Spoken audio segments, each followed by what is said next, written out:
네, 이 인구 소멸 시대라는 우려가 심화되는 현재 이 서울시가 인구 정책 기본 계획을 별도로 세웠다고 합니다. 이 계획은 4대 인구 정책 추진 방향에 맞춰서 30개 핵심 과제를 선정했다고 하는데요. 울산을 포함해서 지속적으로 인구가 줄어들고 있는 여러 지자체가 또 주목을 해야 할 그런 정책인 것 같습니다. 그래서 오늘은 이 소식 자세히 알아보도록 하겠습니다. 나은내일 연구원 이승진 이사 전화 연결돼 있습니다. 안녕하세요. 네, 안녕하세요. 자, 이 서울시가 이번에 인구 정책 기본 계획을 세우고 향후 5년간 추진해야 할 인구 정책 그 청사진을 내놨다고 하는데 우선 그 배경이 뭔가요? 네, 우리나라가 전체적으로 저출생, 고령화로 인한 급격한 인구 감소와 또 인구 구조 불균형이 심화되고 있는데요. 그동안 인구 과밀 지역으로 인식되던 서울도 2023년 합계 출산율이 0.55명으로 세계 최하위 수준으로 떨어졌다고 합니다. 이런 상황에서 서울시가 자체적으로 인구 변화에 대응하기 위한 청사진을 내놓은 거죠. 네. 자, 이 인구 문제는 아무래도 이 경제 문제와 또 맞닿아 있는 부분이 많은 것도 같은데 어떤가요? 근데 서울시 역시 이번에 내놓은 인구정책 기본계획은 이 급격한 인구 변화로 인한 부정적 영향을 최소화하면서 이 사회 경제적 역동성을 최대한 유지해 나갈 수 있도록 하기 위한 조치인데요. 인구 문제와 직접적으로 연관된 저출생, 또 어르신, 또 외국인 정책 분야 전략을 중심으로 5년마다 인구 전략 계획을 수립하고 이를 각종 사업에 반영해 나가기로 한 겁니다. 그러니까 이 서울시조차도 이제 인구 감소 문제가 변수가 아닌 상수로 본다는 거군요. 그렇습니다. 이 서울시는 인구 감소가 상수가 된 현 시점에서 재정과 복지, 또 주택이나 일자리 등 시정 전반에서 인구 변화 대응력을 높이고 또 미래 행정 수요에 대해 선제적인 대응 시스템을 만들어갈 계획이라고 밝혔는데요.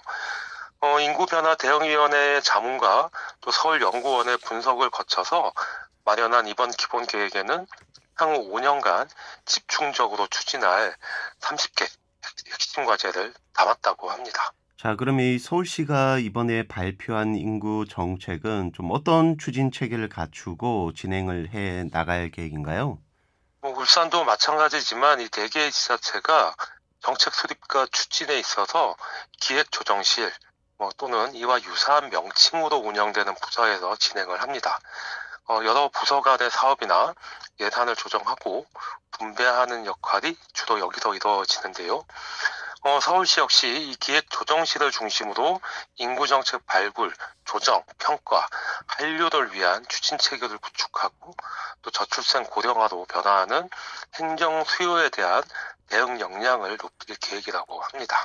자, 이 윤석열 정부 들어서 한동훈 전 법무부 장관이 법무부 외청인 이민청 신설을 추진하면서 이 눈길을 끌기도 했는데 서울시는 좀 어떤가요? 오세훈 서울시장도 기조는 비슷합니다. 이 저출생과 인구 감소 대책으로 외국에서 온 유학생부터 적극적으로 정착할 수 있게 하자는 취지의 입장을 낸 적도 있었고요.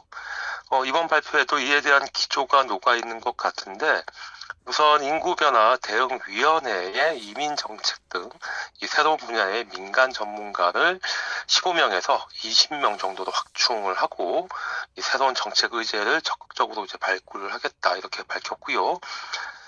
정책 싱크탱크로 알려진 이 서울연구원의 인구정책연구센터를 설치해서 4대 인구정책 방향별 전략과제 구체화 연구를 수행하고 또 사회적 논의의 장을 마련해 갈 것이다 이렇게 밝혔는데 아마도 이쪽에서 다양한 이민 정책이 연구될 것으로 전망됩니다. 네. 자, 이 어느 정책기관 간의 재정 투입의 효율과 효과를 주목할 수밖에 없는데 좀 이 부분은 어떤가요? 일단은 인구정책 일몰제를 도입해서 이 실효성 높은 정책 중심으로 재정 투자를 집중할 계획이라고 하는데요. 정책 유효성 검증위원회를 통해서 효율성과 효과성을 기준으로 이 사업을 폐지하거나 또 사업 범위와 내용을 조정하되 이 효과성 높은 정책에 대해서는 사업 규모를 늘리고 또 재정 투자를 집중한다는 입장이고요. 여기에 서울시 정책과 사업이 인구 변화를 충분히 고려하였는지를 점검하고 또 이번 정책이 인구 변화에 미치는 영향을 종합적으로 평가해서 개선해 나가겠다는 의지도 보였습니다. 자, 그럼 이번 사업 추진과 평가에 앞서서 이 사업 계획이 타당한지 그 여부부터 좀 살펴볼 필요가 있겠군요. 네, 맞습니다. 이 사업 계획의 타당성을 검토할 때 인구 변화 추이 반영을 위한 투자 심사 기준을 마련하고 또 연구 변화 대응 관점을 고려해서 이 경제성 분석을 도입한다고 하는데요. 예를 들면 인구 규모 대비 문화시설 설립 규모가 과대할 경우에는 문화복지 복합시설로 조성하는 등의 대안을 제시할 수 있다는 것이죠. 자, 또 이 경제 활동 인구의 고령화 역시도 필연적으로 나타나는 문제인데 이 부분은 어떻게 좀 풀어 나갈 계획인가요? 일단은 이 계속 고용을 장려하고 또 첨단 기술을 활용한다는 입장인데 경제활동 인구 고령화에 대응하기 위한 핵심 방안으로는 이 세대별 일자리 확대와 또 외국 인력 유치를 지금보다 더 적극적으로 지원해서 지속 가능한 경제 성장을 도모해 나갈 계획이라고 하는데 경제활동 인구를 확대하기 위해서 이 정년제도 개선과 또 노동시장 유연화 방안 모색을 위한 연구에도 착수한다고 하고요. 2031년이 되면 이 사회복지 서비스업에서 전국 기준으로 58만 4천 명의 인력이 부족할 것이라는 분석이 나오기도 했는데 이 사회복지시설 종사자 계속 고용을 보장할 수 있는 방안을 연구할 계획이라고 밝혔습니다. 네.